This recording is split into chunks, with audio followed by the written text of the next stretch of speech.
And the message that more US weapons are coming was delivered in person by the US Secretary of State Antony Blinken. He's arrived in Kyiv. He came by a sleeper train for a surprise, unannounced visit for talks with President Volodymyr Zelensky. It's the first visit to Ukraine by a senior US official since Congress finally passed that long-delayed $61 billion military aid package for Ukraine last. By the way, this is also why I think it's fucking insane when Nancy Pelosi and shit say that, like, these people who are defending Palestine are like lovers of Russia. It's like, bro, there is literally no better momentum for Vladimir Putin right now than the massive political L's that the American state is taking as they showcase their hypocrisy every single fucking day. And also they take advantage of the opening. Like, the Russian government takes advantage of the opening that is caused by everyone shifting their attention and resources to Israel's offensive genocidal campaign. It's ridiculous. Last month. Well, our Ukraine correspondent James Waterhouse has been following. Also, I forgot to run the 3-minute ad break. I'm going to run it now. Good morning, State Secretary. Nice to meet you again. Olena, Chief of Protocol. A 9-hour sleeper train is still the best way to Kyiv, even if you're America's top diplomat. A quick switch to a more familiar motorcade before a long day of meetings. First up for Antony Blinken, President Zelensky. Not simple period for Ukraine. Imagine being invaded by Russia and then seeing this while the Russians advance. Bro, this is literally Adam Curtis. Oh my God. I know it's like meme-y to and kind of cliche to say like this is so Adam Curtis, but this is literally so fucking Adam Curtis.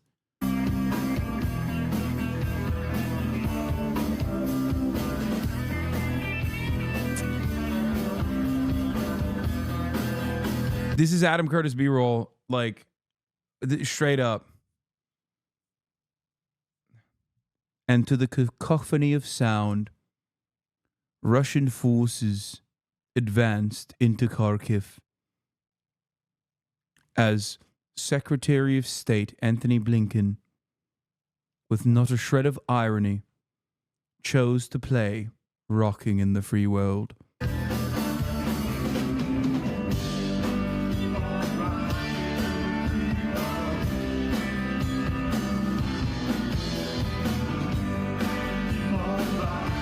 My friend is Ukrainian. She said the U.S. put conditions on the weapons that made it so the draft is stricter and more enforced, so her husband will have to serve against his will. I'm furious it's gotten to this point. Kharkiv is my family's home city. Still have friends living there because they have nowhere to go, scared of what might happen.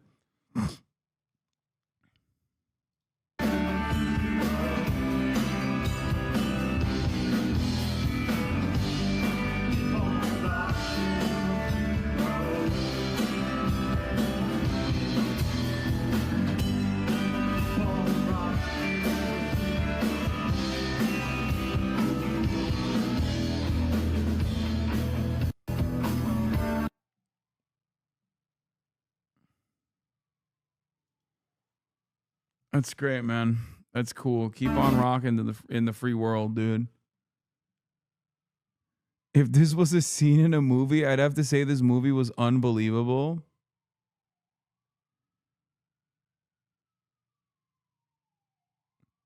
The tragedy is that he's a mediocre guitarist, but a better guitarist than a Secretary of State.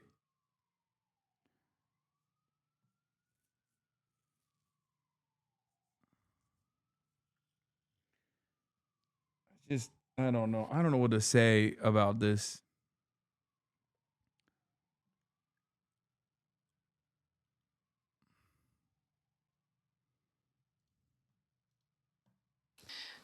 And a tough period for the east of our country, for our warriors. Thank you that you came, especially these days, to support Ukraine.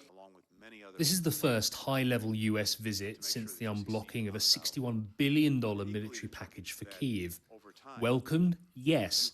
but delayed by political disagreements and now slow deliveries. We know this is a challenging time, but we also know that in the near term, the assistance is now on the way. Some of it's already arrived, more of it will be arriving, and that's going to make a real difference against the ongoing Russian aggression on the battlefield. And this is what it looks like now. A year and a half of stalemate has suddenly turned into a significant Russian offensive in a week. Thousands are fleeing their homes in the northeastern Kharkiv region. Russian bombs have rained down for 5 days, and invading troops are getting closer. Keep talking to us, says this police officer to 71-year-old Olga. She was injured in an explosion, and their car is now an ambulance. They meet paramedics. We're told she's in a serious condition. The newly homeless end up here, in Ukraine's second city, Kharkiv. People are terrified, they are stressed. Do you think Russia will take Ukraine? Bro, if you think I'm going to give you a fucking prediction on Russia, Ukraine, you must be on crack cocaine. Okay? If you think I am going to say anything but just go,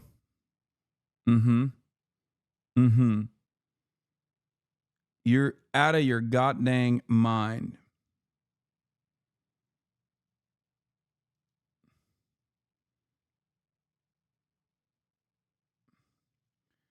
Bro, they are so horny right now in the trenches waiting for a slip up so they can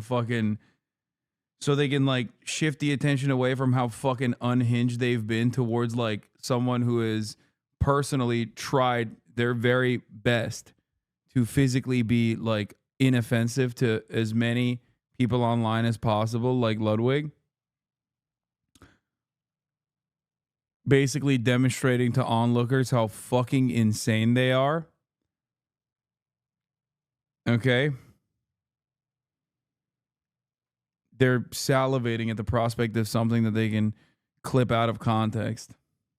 So they keep their animals with them. So everyone is in a huge stress because of the constant shelling and of the shock of the Russian offensive. Bro, this is way bigger than dumbass streamer drama. I mean, I also don't know. I don't know the fucking answer to your question. I genuinely don't know. I do know, however, that like something's got to give. Okay? Something's got to give. I've been asking the Americans that keep lying, telling tall tales of to the Ukrainians about how long and how committed they are, okay, to supporting the Ukrainian cause, while simultaneously not giving a shit at all, as like Ukraine is basically running into a hurdle, not necessarily of like American munitions, which certainly is a problem, but beyond American munitions, it's been months now where Ukrainians on the fucking ground, Ukrainians on the ground have been saying like they're running out of people. It's not necessarily just that like we don't have enough weapons or anything. It's that they also don't have enough people.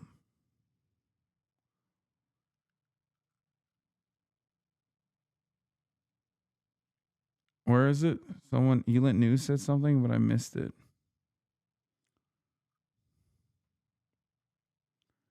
The attack in Kharkiv is literally a diversion attack to pull Ukrainian forces away from Donetsk, where the main Russian push is.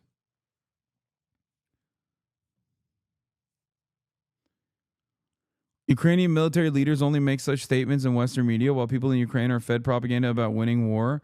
Facing Russian advance, the top Ukrainian general paints a bleak picture. Ukraine's forces are stretched thin and have minimal reserves to draw on, the chief of military intelligence said, in addition to shortages of weapons. Facing a Russian advance, top Ukrainian general paints a bleak picture.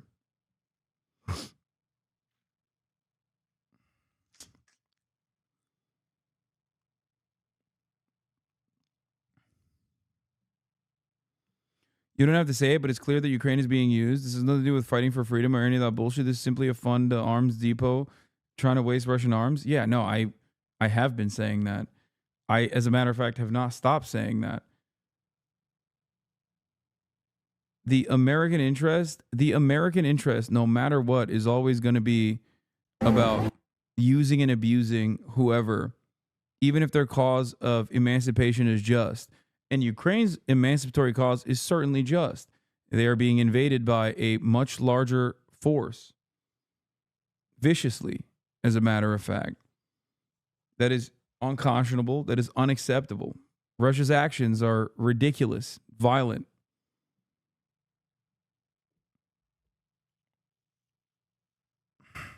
The problem is a lack of interest from the American side to offer assurances to the invading force. Whether they agree to it or not, down the line doesn't matter. Ceasefire should be the ultimate goal here. And if ceasefire doesn't work, then there you go. You have more political momentum for Ukraine. You know what I mean? But no, that's unacceptable, unimaginable. Ukrainians don't want it. Ukrainians don't want it. The fact that we are saying like, no, you're gonna win this, I promise. You're gonna win this, I promise. And Ukrainian media is like, no, we're gonna win this, I promise. We're gonna win this, I promise. And then simultaneously, like waiting for a point of no return, so that even the Ukrainian people start rising up against their own military, against their own fucking administrations, to be like, dude, we're dying. We have to put an end to this, is ridiculous. Ultimately,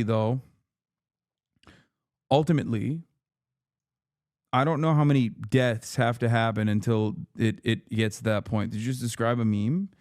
Did I? Maybe.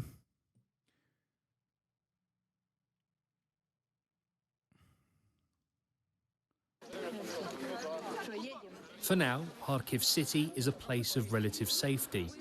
But for how long? While few think the Russians are capable of taking it, they could soon be in artillery range. No criticism for Russia. Yeah. When I said Russia's actions are abhorrent, violent, unconscionable, unacceptable. Remember when I said that?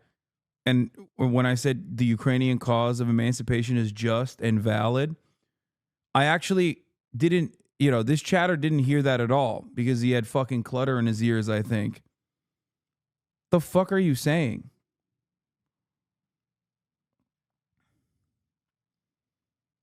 Do you just like have selective hearing? Because there's not a single moment where I haven't fucking criticized Russia for invading Ukraine since the invasion of Ukraine.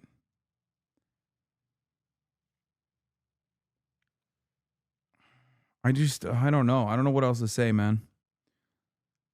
It's like hyping up your friend to fight the 6'8" guy at the club when your buddy is 5'7" and your help is throwing stuff at him to use in the fight, but not even. From soldiers to generals everywhere, The Economist spoke to over the past week, knows that Ukraine lacks the resources to get back to its 1991 borders as its politicians have promised. By the time the new American aid package was approved on April 24th, it was rationing ammunition. Colonel Fedosenko says he was down to give 5 shells a day for his American Paladin howitzers. My men were fighting with spades in trenches. Colonel Fedosenko feels it may have reached its peak. Only a few weeks ago, he says, Russian infantry backed by 10 to 20 armored vehicles and tanks were launching assaults every 2 to 3 hours. Now they attack only every 5 days or so.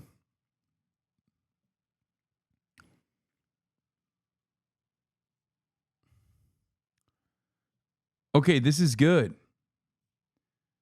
This actually is a change. Okay, but everyone knows that when negotiating and with Russia, and every public statement is negotiating, you start with your maximalist position. This wasn't the maximalist position. People were talking about retaking Crimea. So, honestly, the fact that a standby Ukraine account is now saying, "Oh no, that was just a maximalist position for negotiation," is seemingly, decent prospects for a ceasefire, for an attitude.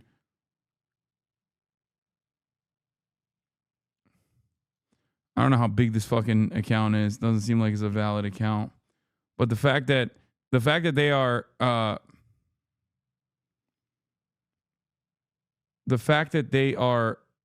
saying this, Ukraine would accept pre-224-22 status quo.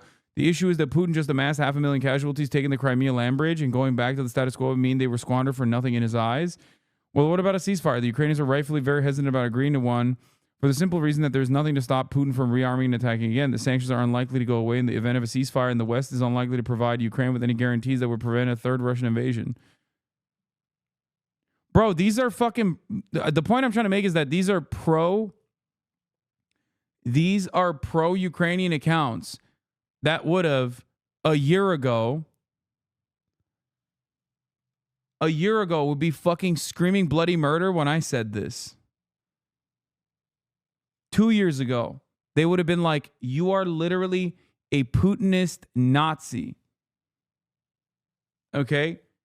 This attitude is one that I've held since literally the Antalya, the Turkish negotiations, the 15-point bargaining, the 15-point ceasefire negotiations that were agreed upon. Even if they're not a Ukrainian account, the fact that like a pro-Ukrainian account ostensibly dedicated to stand with Ukraine saying such things is actually kind of wild, considering that those very same accounts would have been fucking telling me that I am a Duginist, lover of Vladimir Putin,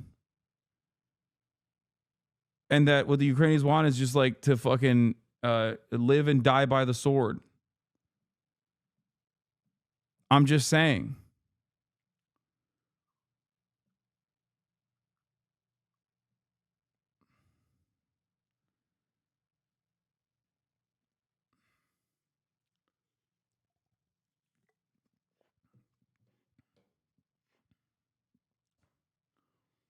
As a Ukrainian, I hope our suicidal government finally gets his head out of his ass so I can see my family after 2.5 years.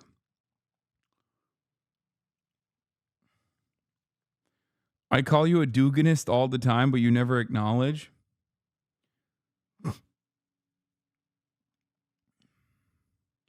Oh, it started raining, apparently, which is why we canceled the IRL portion.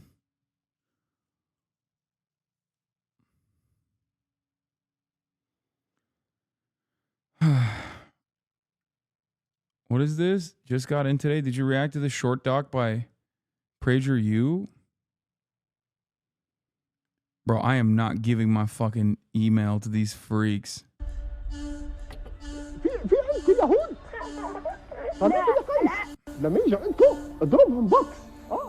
What I have been trained to fight against is radical Islam. This ideology is willing to bring death and destruction to our way of life. They had this belief in this greater cause to return to the glory of Islam and install a caliphate. I love hearing this. I love hearing this from fucking tatted up dudes who are like, yeah, brother, that's what they wanted. The glorious caliphate and a return to Islam. Extremists, they brainwash you from a very young age. Against the Jews, against the infidels, against America, against the West. They teach them to murder Jews and Christians, infidels. Once again, I have to repeat a very key detail that is missing from these conversations. These people don't learn to hate America as school. They learn to hate America when America blows up the school. Same thing with Israel, okay? The idea that like, yeah, dude, all of these Muslim nations, man, they just fucking hate America for no reason. Like, what? Where does that come from? Why do they feel this way? We've been so nice to them. It's like, I wonder if it like develops some resentment when, you know, this foreign force of monsters comes in and just fucking knocks on every door and kills a bunch of people mercilessly. That is, of course, in between the endless bombing campaigns. Or no, it must be because they hate our freedoms. Yeah. No, that's right. It's because they hate how free we are. They're always talking about how free we are and how much they hate it. They told me. There's a genetic hatred. Efendim. Ya baba. Oh. Lütfen gider misin?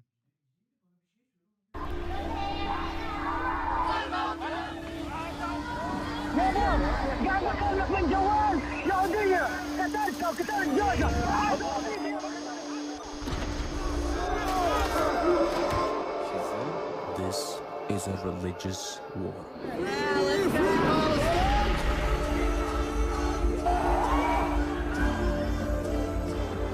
I see the different groups that are protesting to free Palestine. You're showing your ignorance because these people wouldn't accept you. They believe America, the Western values, they must be stopped, destroyed. You're raising a generation that will change the society from the inside. That anything that is not us doesn't have the right to exist. We are naive and we have our head buried in the sand if we don't think that is going to come here.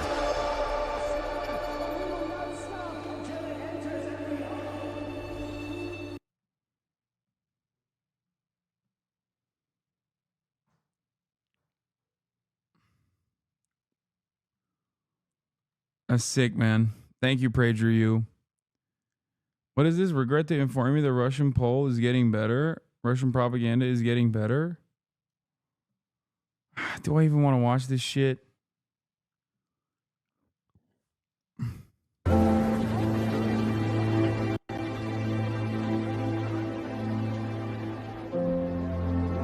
Нічого, тату. Не плач.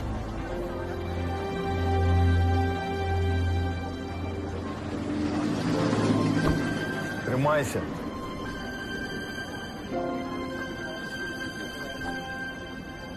Все буде добре.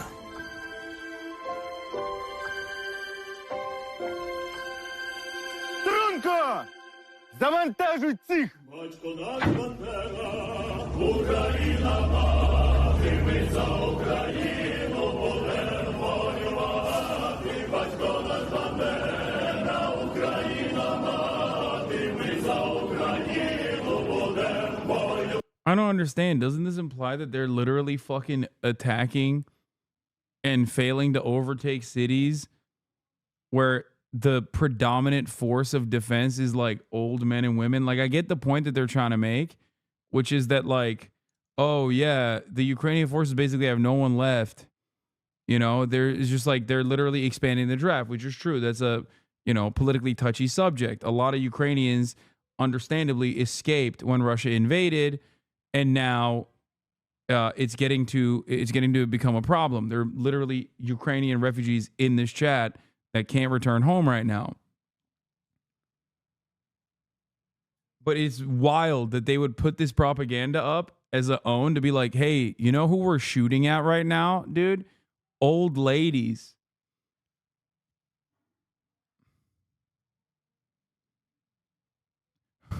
We're shooting. We're flexing on killing. This is so Israel coded, bro. I swear to God. It literally is like, dude, Russia's behavior. Vladimir Putin was so honest in that Tucker Carlson interview where he's like, why can't we be your Israel? Like, what's this about? We just want to be your Israel, man. America, let me be your Israel. I'd be so goddamn good to you. We have natural resources. Israel doesn't even have that shit.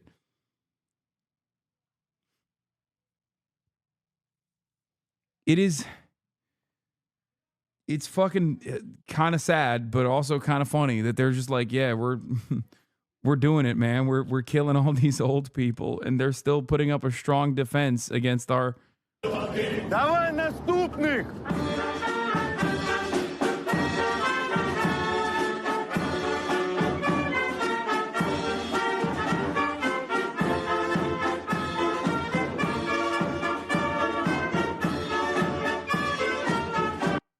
No, literally, like, this is an insane thing to flex on. Like, Oh.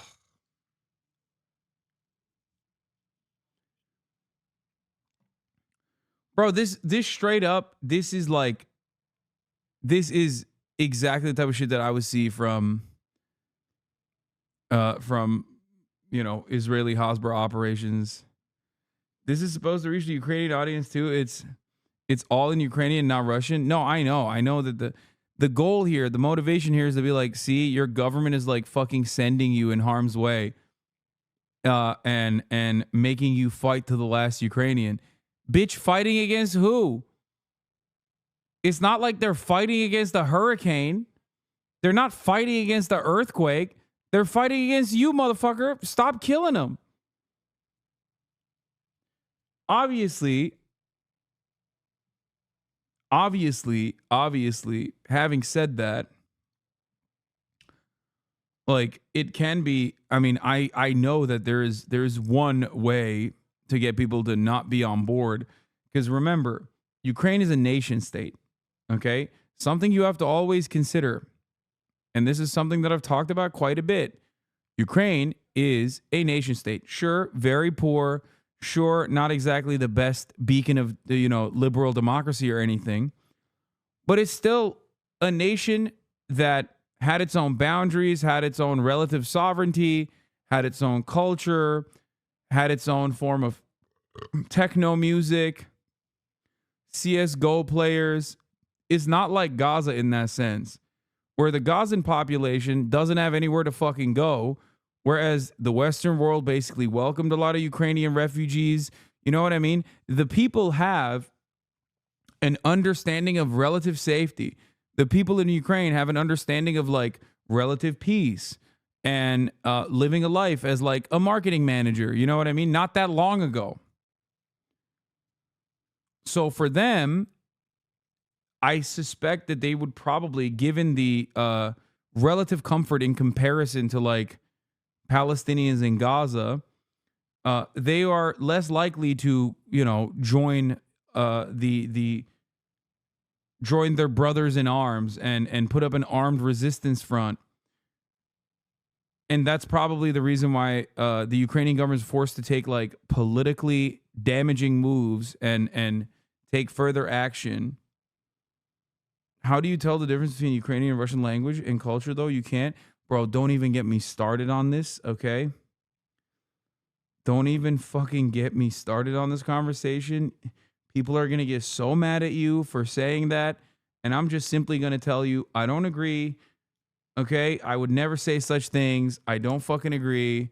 Oh my God, every Redditor is going to yell at you and me now for even reading out that comment. I'm just serving the 3-minute ad break, okay? At the top of the hour, there's a 3-minute ad break, and guess what? Ukrainian and Russian, totally different. Different cultures, different language, so different, okay? I definitely can tell. And it's fucked up that you can't. You haven't been in the Reddit trenches long enough. Different letters, my brother in Christ. Russians literally can't understand Ukrainian.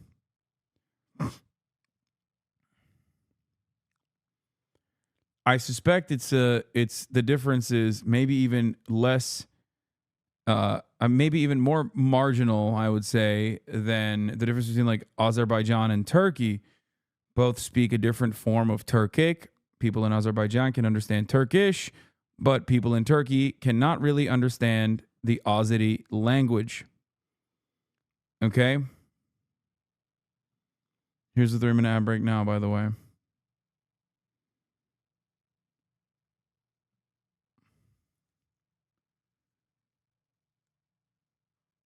Yeah, life was peaceful unless you lived in Donbass, but fuck them, I guess, right? Yeah, dude, you're so right. You're so right. Vladimir Putin actually invading Ukraine made the situation so much more sustainable for everyone east of the Dnieper River. Like, no one... How can you still say this with a straight face, bro? Hundreds of thousands of people fucking wounded, killed, people displaced, millions of people displaced from their homes. This motherfucker's like, dude, Donbass, remember 14,000 people died. 14,000 people died. Yeah, dude, that's why it's great that, 10x of the number of casualties have now occurred on fucking both sides. It's so sick. Vladimir Putin liberated Donbass by what? fucking rolling tanks over everything and literally mining the fucking waterfront, dude. It's so liberated now, you don't understand.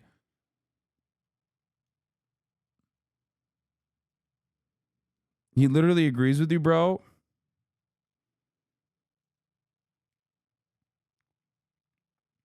No, anyone that brings up Donbass in this situation, is basically doing the same fucking, the same line that people have been running in the same way, and I'm not even gonna lie, in the same fucking way that like Israelis talk about October 7, okay? It's just like you're kind of giving Israel, sweetie. I'm not gonna lie. Yeah. Elint News is correct. He was doing, come on, the invasion is a little bit righteous. They were getting shelled every day by their own government since 2014. I mean, fuck Putin, but that is what it is. Yes, brother. But you also have to remember something very important here, okay? Invading Ukraine made it so much worse for hundreds of thousands, if not millions more people, okay? It's not like the utilitarian solution, and it never was. And if I could recognize it at the time, then you could too, I think, or you should be able to at least, however many years after the fact.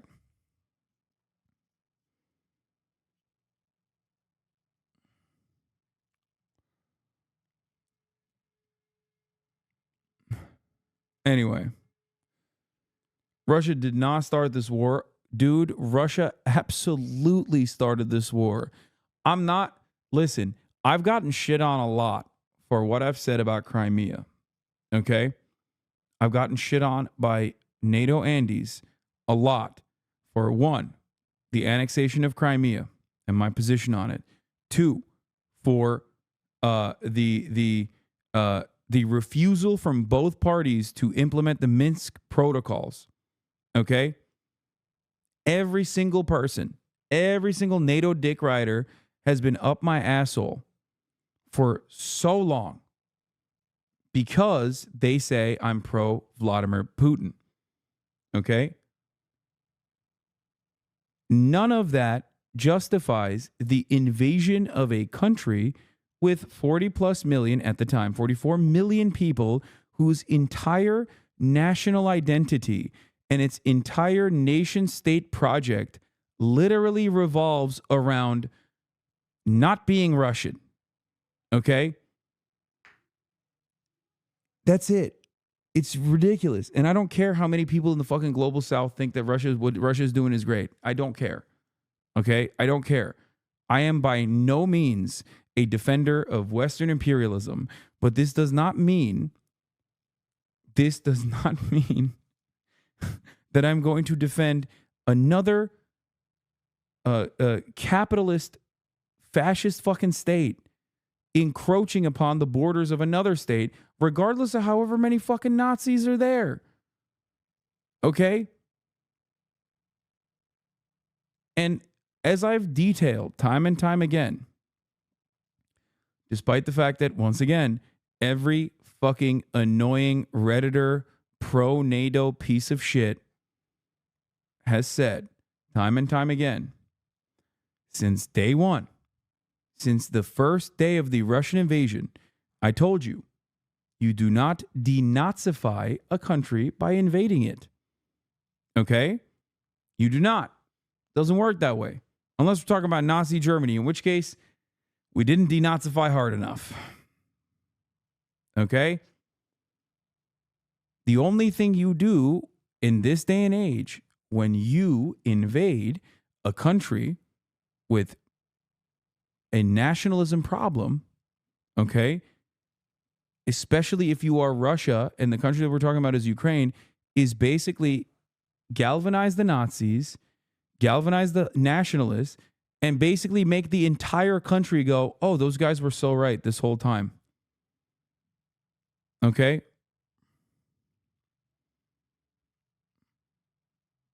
It is true that the invasion heavily empowered the right wing and eliminated every left-wing party. Yes. The war government also took actions like that as well. But even beyond that, you turned every fucking person in Ukraine into an automatic, like, fuck Russia, they're Russian orcs ass attitude. Why shouldn't they feel that way? They got invaded by the Russian government.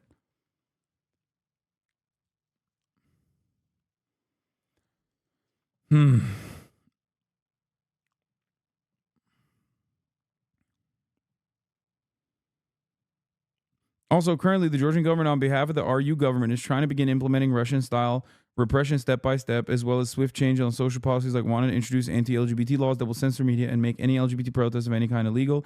They simultaneously are continuing to implement pro-business laws that make the country a tax haven. Wonderful. Neoliberalization is coming, whether you like it or not. It's great.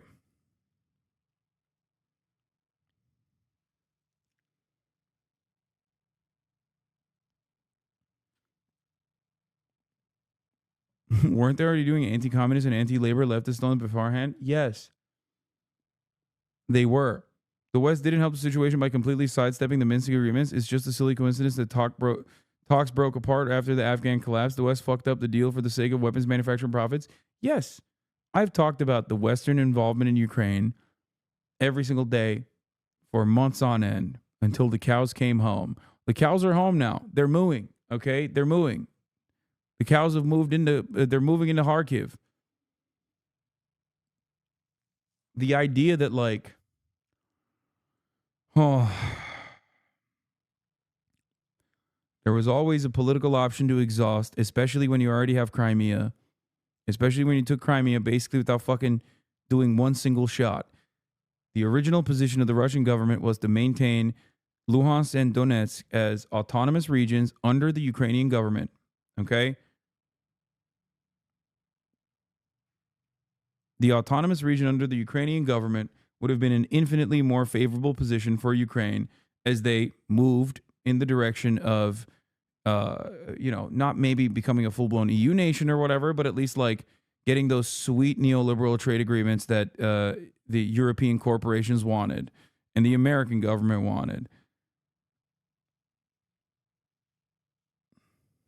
Meanwhile, the only thing that this did was beef up German manufacturing, the German arms industry, and the entire global arms industry, as a matter of fact, so much so that they fucking ran out of artillery. They had to go to South Korea.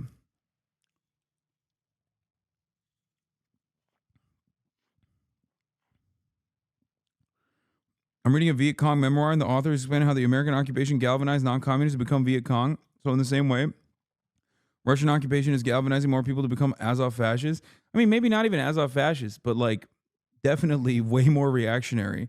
That's what war does. You know? Just like people become more reactionary at the top of the hour when they see a 3-minute ad break.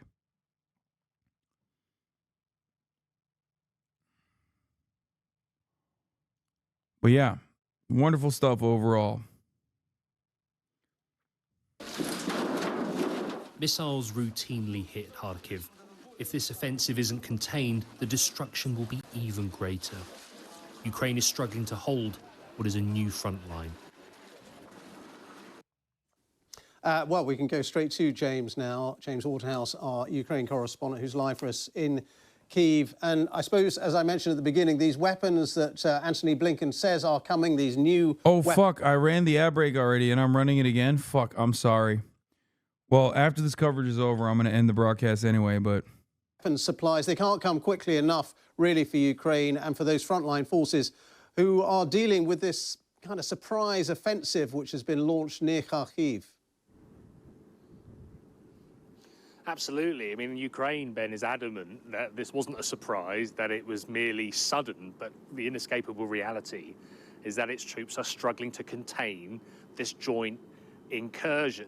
And it's not just in the Kharkiv region. There are more than 100 evacuations planned in settlements in the Sumy region further north, where there is constant shelling, in another part of Ukraine which borders Russia. And it's there that an attack is anticipated too. You know, the dimensions of this invasion are changing dramatically in Russia's favor. Now, of course, whenever you have the military activity, you have the politics behind it. And Antony Blinken, the US Secretary of State, has just gone for a working lunch close to where I am in a pizzeria with his Ukrainian counterpart, Dmytro Kuleba. Not a bad place to take an American visitor. And as you say, the tone is very much of reassurance. But the problem for Ukraine doesn't just rest with delayed American weaponry. The country admits that it's already dragging what... By the way, this change in pace in Georgia began last year, literally a week after our prime minister spoke at a CPAC conference. So my speculation is that he was given a conservative authoritarian blueprint to implement. New reserve forces it has to the Kharkiv region, where it is also where they are still struggling. So things are looking really difficult for Ukraine in this perilous period. And is there a sense, really, that Russia has been taking advantage of the sort of delay in getting these extra US weapons into Ukraine and using that time to mount these new attacks?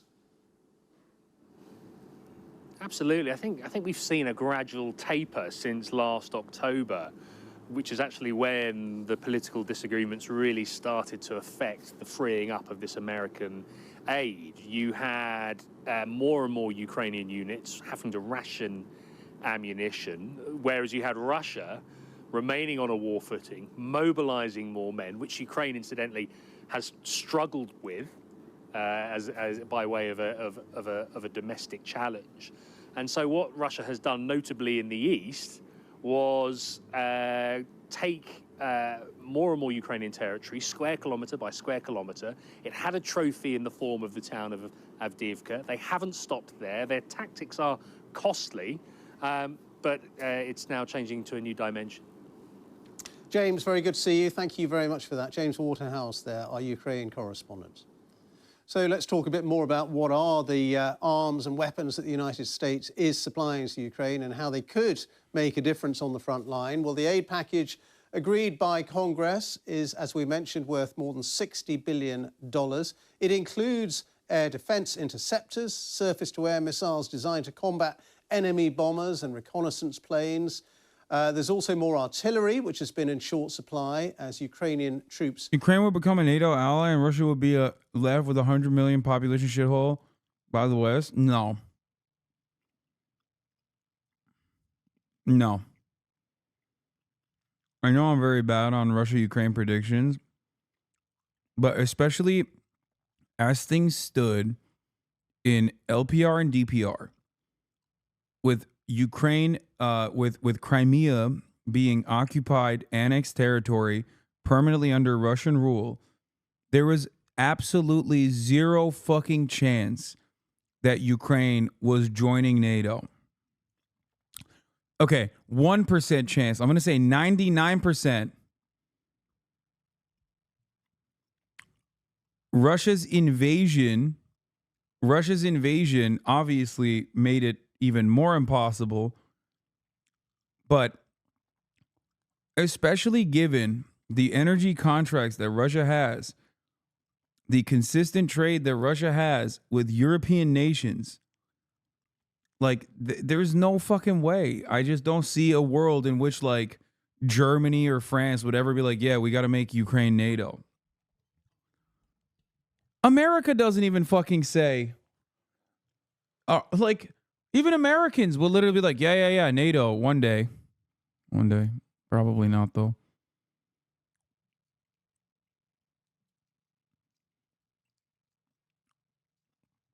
I can't blame Russia for lashing out. You can't expect Russia to be subsumed to the bottom of the global market without some kind of security. Global capitalism and American hegemony caused the Ukraine war.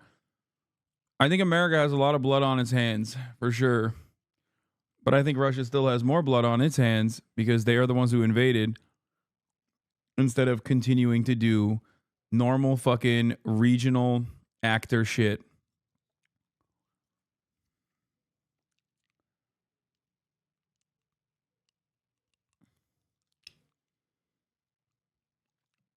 Like, American involvement and interference in Ukrainian affairs, which is very real and was happening, okay, is still not evidence that all of these other global actors were going to allow a country into NATO where they are in the midst of ongoing conflict.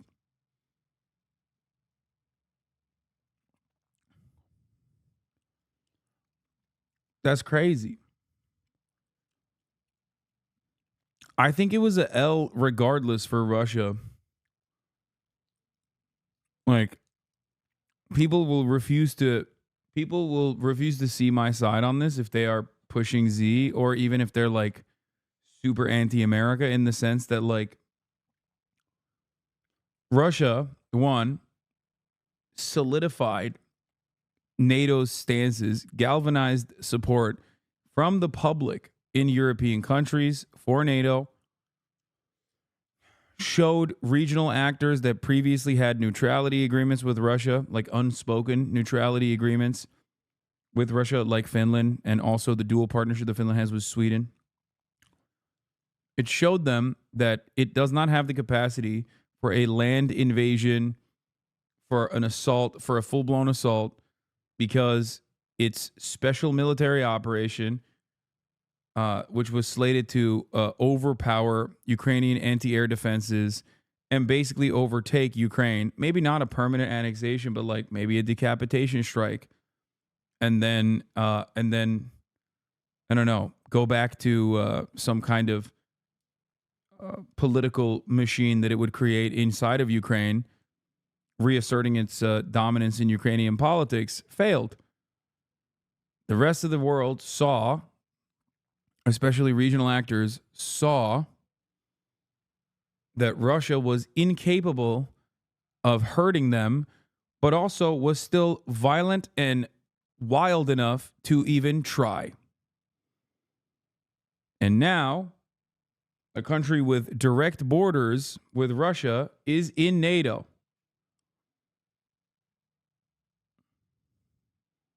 Finland. So it's another fucking massive political L in general. Try to fight off those advances James was just telling us about. And finally, the US has sent ATACMS. Now, these are long-ranged, precision-guided missiles. They can strike Russian targets at a range of up to 300 kilometers. Separately, the European Union's agreed another 50 billion euros worth of aid after Hungary stopped blocking that deal. Putin is a fascist, but he's a fascist because by American influence. His existence is depending on America constantly treating Russia as an economic adversary. America had every chance to treat Russia as an EU country, but chose to treat them as a constant threat. I mean, that part is true as well. One of the biggest strengths of Russia right now is that they have a very talented technocratic economists who Putin lets cook to some degree. Their central bank governor, Elvira Nabiullina, has been almost single-handedly saving the ruble for the past 3 years. Finland was never a red line in the sand. Ukraine always was because of its proximity to capital. Come on, brother. You don't think it's fucking bullshit that now Finland also is a NATO country, further encircling Russia? It is bullshit. You can admit that that's a fucking L for Putin. He was too busy trying to, blow up babushkas in fucking eastern Ukraine that he, dropped the ball a little bit. If you're pro-Russia, if you're pushing Z, you should be critical of that even. Thank you, Vladimir Putin, for giving a massive gift to the American generals and to NATO. Yeah, let's put some fucking nukes in Finland, baby. Let's go. Directly pointed at Moscow. That's a brilliant tactician right there, dude. Y'all are playing checkers. He's playing chess, okay? You don't understand. You don't understand the might. You don't understand the fucking brilliance of Vladimir Putin, okay? He is so smart. That's why it's actually sick to fucking to beef up Finland and build NATO bases there. Thank you. It's good. He's playing chess. Trust me. Let him cook, dude. Okay? He's going to make the best borscht you've ever seen. Finland is 5 million people. What are they going to do? Bro, it doesn't matter that they're 5 million people. They fucking still have... They're still going to have literal weapons directed at Russia. It's yet another country... It is yet another country that now has NATO bases with a fucking border of Russia. Anyway, it's just not a good... It was not a good plan. It was a very bad plan, and it was very violent. That's why I think it's ridiculous that like the idea was that he was liberating Donetsk.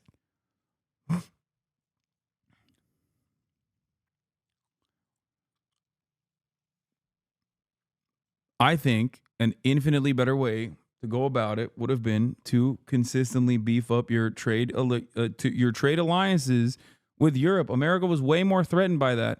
Look at China, guys. Why do I dick ride China? Look at China. Look at the way China operates. Look at the way China operates and look at the way Russia is operating as a regional actor. Okay? One just fucking kicks back. One just fucking kicks back and is just like, yeah, no, duke it out. Shit looks good. Shit looks mint from where I'm standing. Obviously, Russia in proximity is not like China. But America is bringing the NATO-style approach to China as well. Kick back, dude. You got so much fucking trade. Russia would have never been China. Russia isn't communist. Anyway. India is lying too, sir, not just China. Bro, India is... Okay. Anyway, I'm going to end it here because my family's getting angsty because I told them I'd go to dinner with them and it's late.